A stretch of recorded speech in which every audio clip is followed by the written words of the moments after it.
vasta tenuta rurale sorge Villa Cordignano, dimora dalla storia secolare. Essa presenta i caratteri classici delle ville venete di campagna e i fabbricati che sorgono vicino alla struttura principale testimoniano l'importante funzione che il complesso aveva nel sistema economico del territorio.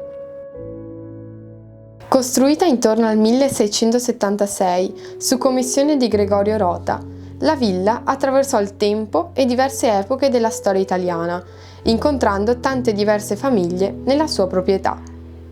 Villa Brandolini Rota, ora Zanussi, ha lo stampo classico della villa veneta di campagna.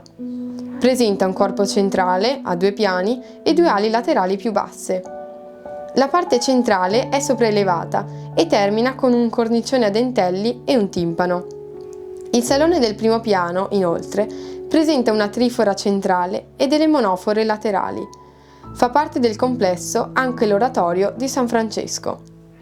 Come di consueto nelle ville dell'epoca, il palazzo è affiancato da 2 semplici barchesse laterali che si innestano nel grande parco in cui sorgono numerose statue.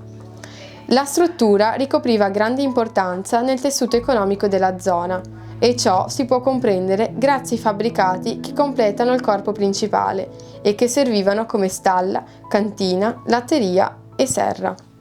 Oggi la tenuta è adibita a vacanze e porta avanti anche l'attività agricola, producendo vini pregiati.